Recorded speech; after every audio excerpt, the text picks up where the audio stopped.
कल्पना कीजिए, अगर अचानक आपके सामने ये रहस्य खुल जाए कि ये पृथ्वी इस ब्रह्मांड की सबसे बड़ी दुनिया नहीं है, बल्कि ये तो सिर्फ 14 लोकों में से एक छोटा सा लोक है।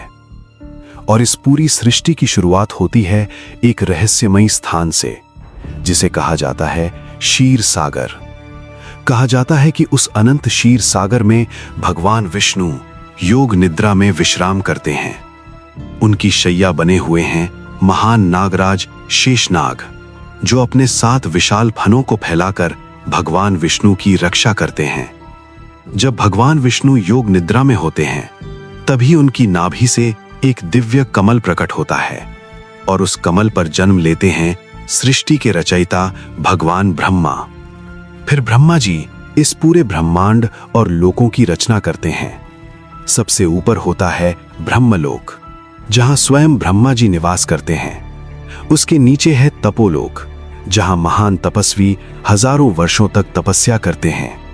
फिर आता है जनलोक, जहां सनक सनंदन जैसे दिव्य ऋषि रहते हैं। उसके बाद है महरलोक, जहां महान मुनि निवास करते हैं। फिर आता है स्वर्गलोक, जहां देवराज इंद्र, देवता और अप्सराएं रहती हैं। उसके नीचे है भुवरलोक, जहां यक्ष, गंधर्व और दिव्य शक्तियां रहती हैं।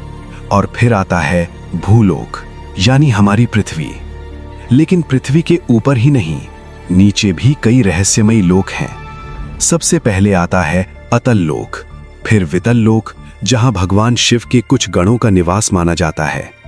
उसके बाद आता है सुतल लोक, जहां महान राजा बलि का राज्य है।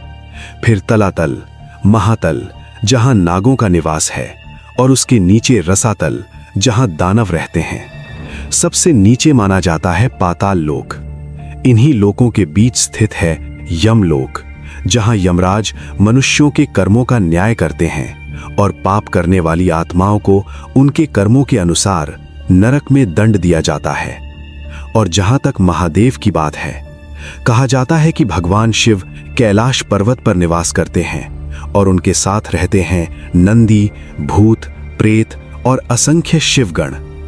इस तरह क्षीर सागर में योग निद्रा में स्थित विष्णु से लेकर कैलाश पर विराजमान महादेव तक ये पूरा ब्रह्मांड 14 रहस्यमयी लोकों में फैला हुआ है।